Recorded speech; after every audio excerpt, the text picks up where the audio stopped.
There are two main types of track, vertical and horizontal. Vertical track is the main pathway created for the door to roll up and down.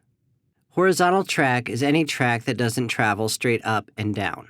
When a door is fully open, it is supported by the rollers and hinges.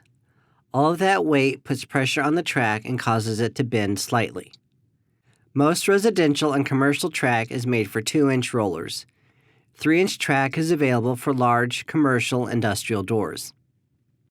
When purchasing track, it's important to get additional hardware like splice plates, flag brackets, and jamb brackets.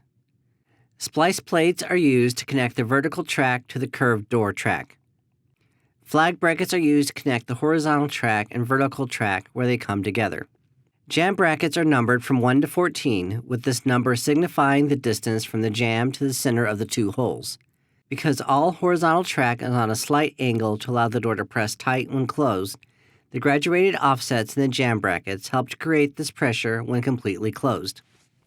As always, SSC will be here to answer any questions you might have to make sure you order the best combination of track and accessories to meet your needs.